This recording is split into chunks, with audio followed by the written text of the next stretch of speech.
What's up, everybody? Happy Tuesday. Hope all you're having a great day so far today.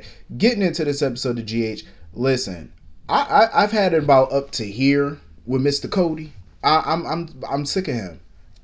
I'm sick of Cody.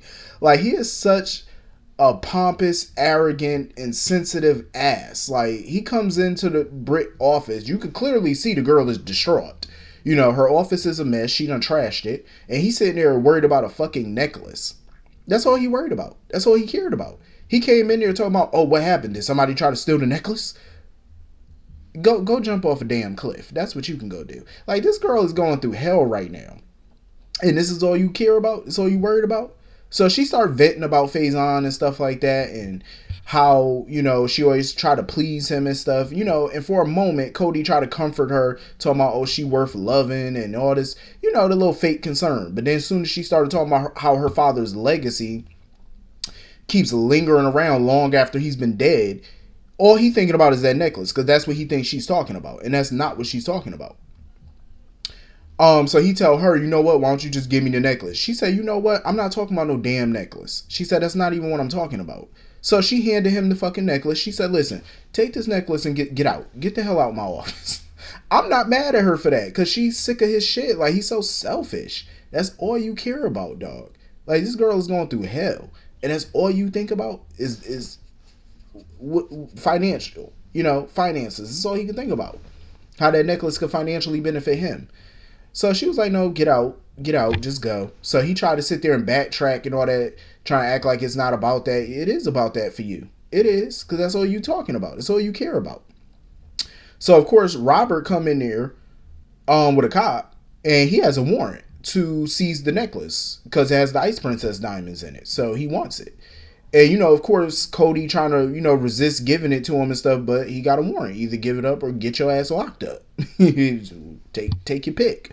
So he ain't had no choice but to give it to Robert. So Britt still told Cody, like, just get the hell out. Like, just go. So, you know, Obrecht came in and stuff. Obrecht is looking good. Like, what the fuck? Like, I always thought she was fine before, but damn, she looked good. I said, look at my boo. Coming up in here, and something looked different about her too when I looked at her. I was like, what's different about you? I think it's the hair color. I think she dyed her hair. Yeah, I think she did dye her hair because she looked good. I said, damn, Obrecht, having a love life does wonders for you. Look how good she look. I said, well, good goddamn. Like, she looked good before, but damn, woman, being in a relationship does wonders. I'll tell you that much. It looked good on her, I'm telling you. So, you know, she had to tell her mother that she was sick, you know, and I know that was hard for Britt to do. I agree with a lot of y'all because I read y'all comments, and I totally agree. I don't trust that doctor that Austin recommended because Victor does know that she's in the market for Huntington's disease. He knows that. So who's to say that he didn't set that up? You know what I'm saying? To make the doctor, pay the doctor off or threaten the doctor to tell her that she's in stage 2 going into stage 3. I do agree. I wouldn't put it past Victor to do something like that, to mess with her. You know what I'm saying? All because of Liso or his love for Liso and the fact that Liso don't reciprocate the love. He has a very twisted mind, so I wouldn't blame, not blame, but I wouldn't put it past him to do something diabolical like that. It is up his little shady alley, so I agree. But it is possible that she does, you know, she is going into stage 3 too. That's possible. So Cody's sitting outside the office trying to wonder what Britt meant by Faison's legacy if she's not talking about the necklace. It doesn't matter what she was talking about. It shouldn't concern you at this point. You know what I'm saying? Like, you need to mind your little business. So Robert has possession of the necklace, and of course Victor's henchman is in the area watching every little move. So he called Victor to let Victor know, like, you know, this what's going on. So of course Victor has another scheme, you know, in his back pocket, because he doesn't believe Holly about, you know, betraying him or whatever to Robert. Like, he hopes that Robert believes her story. You know what I'm saying? That she doesn't really remember the last 2 years. And she's trying to convince him that Robert does believe her and stuff like that. He was like, no, you're lying to me. Victor is an ass. Such an ass. So she want proof that Ethan is still alive. He was like, what more proof do you need? Like, you get a proof of life picture from me every single day about him. Like, what more proof do you want me to give? Because he was like, basically, you keep playing with me. He told her, like, she keep playing with him, he will kill Ethan the same way he killed Paloma and Luke. I don't know. I don't think he killed Luke. I think Luke is definitely still alive. He probably holding him for various reasons, because he feel like Luke might come in handy to him one day, because I don't really see him killing Luke. I think he got Luke on ice somewhere. He just not telling her about it. You know what I'm saying? He want her to, Victor, he gonna play the cards close to the vest at this point.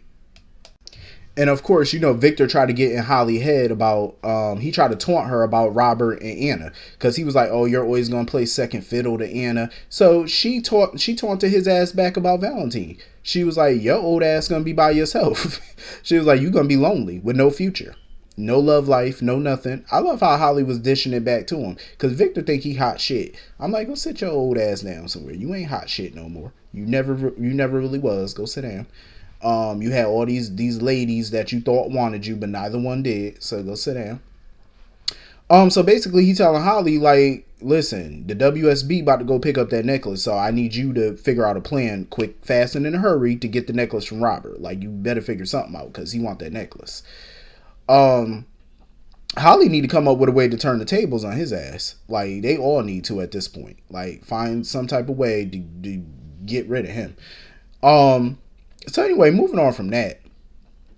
Carly done bumped into Willow and Michael at the hospital. Why every time somebody bump into somebody somewhere, they always got to ask, oh, what are you doing here? One, why is that your business? Two, what the hell you think they doing here? The girl is pregnant. Number one. Number two, she does work at the hospital. Three, Michael's a board member at the hospital. So what's so damn difficult? Why you got to ask that question? What you doing here? What you think? Like, pick an option. I'm just saying, like, why they ask those questions? What are you doing here? What do you think? That's like asking somebody that you bump into at Charlie's, what you doing here? It's a bar. What you think I'm doing here for? A fucking drink? I'm just saying, like, stop asking these little simple ass questions. Like, I'm just saying, it's so annoying. So, Michael fills Carly in about Willow looking for her birth parents and stuff for medical reasons since they having another baby or whatever. He was like, lying to her about it pretty much. Well, telling a lie and the truth at the same time. Because he didn't tell her the real reason why they're looking for the parents. But, Carly started flashing back to her knowing that Nina is the biological mother. And I'm like, Carly ass gonna sit on that truth till she can't sit on it no longer, until it's literally the last minute, till it comes down to the 11th hour, pretty much. So TJ and Willow are talking and whatnot, and she pretty much want TJ to keep quiet about this a little bit longer, because she don't want too many people knowing about it, and she don't want Wiley knowing about it, because she don't want to scare him or whatever. I get it. He's a child. You know what I'm saying? He's a little kid. You don't want to tell him too much. I can understand that. But everybody else is like, at this point, I would start telling people that's close, because if you need a bone marrow, and what if you don't find your biological family? You know what I'm saying? Somebody in that town could be a match or somebody, so you might want to start telling somebody so they can get tested. I'm just saying. So they all link up and start telling Carly about Nina thinking that she was sleeping with TJ and how Sonny believed her and stuff. Like, so they were all venting about that, which is understandable because Nina need to mind her own damn business at this point. Like, she really do. Nina really do. She need to keep out of folk business, because what good is that doing you? And Carly is clearly over it at this point. Like, Carly is over Nina being all up in everybody's business. Like, she about had enough of her. Nina and Obrecht was sitting down talking and stuff like that, and they were complaining about Willow and Michael being annoying. My thing is, they wouldn't be annoying if you would stay the hell away from them and stay out their life. Like, you the one that keep interjecting yourself in it, and Sonny done told you before to back your ass off, and you just keep doing it. So, if you can't take it, you might want to stay away from them then, because they're gonna lash out at you every time they see you. And then she said they're talking about how Sonny was treating her good and stuff like that. Yeah, okay. Talking about, he treat me good. Yeah, okay, Nina. That's what you call treating you well, I guess. I mean, your standards must be low. I'm just saying, like, he treats you all right. Say he treats you well, he treats you all right. That's how Sonny treats you. He treats you all right. Like, it ain't all rainbows and sunshine up in that relationship. Let's be real. It's really, really not. She came over there, of course, Dante and Alexis and Sam was all sitting down and stuff like that, enjoying their little meal, their little time together. And I love how they all sat down and made it abundantly clear that we're not going to talk about active investigations, which is, because it's a conflict. And besides, they can't talk about that, especially with Alexis. She's the media now. You know what I'm saying? So they all agreed not to do that. But Alexis, she was chomping at the bit. She wanted to ask questions about this hook killer case. She did. And of course, Nina sashayed her ass over there, asking Dante how worried Ava need to be about Esme being on the loose. And she mentioned how Esme attacked Elizabeth, and Alexis' ears perked up real quick. She was like, huh? She said, oh, I ain't know about that. And Dante was annoyed. He was like, listen, just be on guard, be visual, just keep your eyes open, but go live your life. You don't need to hide under a rock. Just go live your life, but keep your eyes open. And she was like, oh, I'm sorry to interrupt. You ain't sorry because you interrupted. So if you were sorry to interrupt, you never would have. I'm just saying, if you didn't want to interrupt, you wouldn't have interrupted in the first place. Dante, the way Dante looked up at Alexis, he was like, that look was like, yeah, we agreed that we're not going to talk about open cases. I'm just saying. So Dante had to go or whatever, and Sam confided in her mother about whatever's going on between Dante and Cody from back in the day, and she wants to look into it. I seen some people saying on Twitter how they feel like Sam needs a better storyline because she should be working on the Victor case with everybody else. I think she should be. I agree. I think she definitely should be on the Victor stuff, helping him take his ass down. But at the same time, the writers want to, put Sam and Dante together as a serious couple, so they want to invest in them. So it makes sense for them to write this storyline for, Sam to look into the past and see what happened. You know what I mean? Because she's not doing it to hurt Dante, of course. Like, she wants to look into it because she wants to make sure whatever's there is not going to hurt Dante in the present. You know what I'm saying? Like, but she got to be careful with that too. Because when you go digging around in the past, once you, open Pandora's box, you can't close that box again. So you got to be a little bit careful with that. I'm just saying.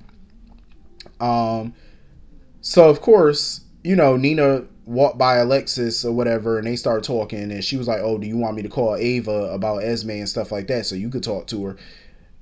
Alexis is definitely going to look into this because she's sick and tired of Jordan giving her the runaround about this exclusive. And she did promise Jordan that she was going to hold off on publishing that letter that the hook killer wrote. But she's not going to hold off no longer. She was like, no, fuck that. I'm going to put that shit on the front page and see what it do. I can't say that I blame Alexis because Jordan is definitely giving her the runaround on this. Definitely. She's not going to give her no exclusive. Not anytime soon, she not. So I can't blame Alexis, She still got a job to do. Plus, it is risky. It's dangerous, but it ain't nothing nobody else wouldn't do. So I can't say I fault her for it. So anyway, moving on from that. This whole BLQ Link Chase Blaze storyline is getting on my damn nerves. I'm like, can we please move this shit along? Like, I feel like this storyline been going on for 10 years. I feel like I've aged since the storyline has started because it's not moving at the pace I need it to move. I'm just saying, I'm getting annoyed with it. Like, her still trying to come up with this stupid ass plan to get these damn songs back. I'm getting annoyed. It's like, can we move this, please? I like the chemistry between Blaze and Chase. I do. Because I feel like they're getting to know each other on the low. You know what I mean? Like, in a weird way, they're starting to understand each other and get to know each other. And talk about what they both really want to do. Because they're both stuck in a situation where they're doing something for somebody else. They're not doing nothing for themselves. You know what I'm saying? So I think they're kind of bonding over that. And BLQ and Chase both notice how Link keep being, handsy with her. Like, keep touching on her and stuff like that. They peep that. Like, he being a total fucking creep. So when BLQ leave the table to go talk to Link, Chase and, Blaze start talking and stuff like that. And she started being honest with him. She was like, I want to do folk music. That's the direction I want to go. And he was surprised by that. But she got to go the direction that Link want her to go.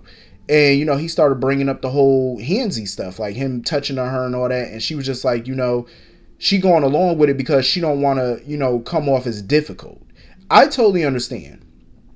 I get where she coming from because females in the game got it bad. Like, females in a male dominated industry have it the worst, because any little thing they say or do, or if they come out publicly about something that happened to them, they're labeled as difficult, or they're labeled as a liar. Pretty much, it can fuck their career up.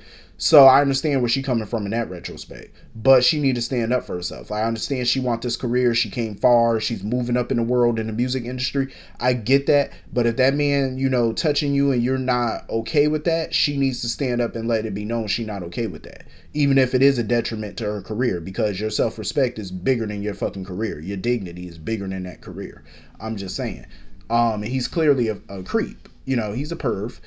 And I want her to stand up for herself. And hopefully, if she don't, then Chase will. Somebody need to. Because he can't keep getting away with that shit. And Chase was honest with her about him really wanting to be a cop. You know what I'm saying? And even Blaze brought it up about how his business situation with BLQ seems very one-sided. And it is. It's all about BLQ and what she wants. So Dante came in there. After Blaze left, he recognized Blaze and stuff. He was like, "Oh, my son listened to your music and whatnot." Yeah, okay, Dante, stop being a little fanboy. Go sit down. So he brought it to Chase's attention that they're trying to get him reinstated to the force, and he kept emailing BLQ about the letter of recommendation, or the letter or whatever he need her to write, and on Chase's behalf. And Chase looked confused, like, what the hell are you talking about? What email? What letter? I'm glad Dante is talking to Chase, because it's about time BLQ get busted. Like, she's dead wrong for playing God with that man's career. Like, he not trying to be no pop star. That's not what he want. So she over there talking to Link, and she keep threatening Link with going public about how he a creep. And he trying to threaten her and stuff like that. And he pretty much told her. He was like, "Listen, you want your songs back, right?" So he probably gonna bargain. He trying to come up with some bargain with her to get, for her to keep her songs and, get her songs back without her going public about how disgusting he is. You know what I mean? Because he kept trying to tell her, "Oh, nobody's gonna believe you about me." Yeah, okay. All she gotta do is put it out there. That's all she gotta do. And I'm pretty sure other women will come forward once it's public. It gives the other women courage to come forward about you. And before you know it, you're in a Me Too situation. So he know that's a bad look for him, especially in this climate where one accusation leads to another, leads to another, leads to another. Before you know it, you're fucked. So he know what time it is. That's why he ain't got no choice at this point but to bargain. But I really hope BLQ get what she want, get these songs back, and go sit down somewhere, because I done had enough of this storyline. It's running real thin with me right about now. So that was pretty much the whole episode. Hit the comment section, let me know what you all thought, and I will see you all later. Have a great day. Peace.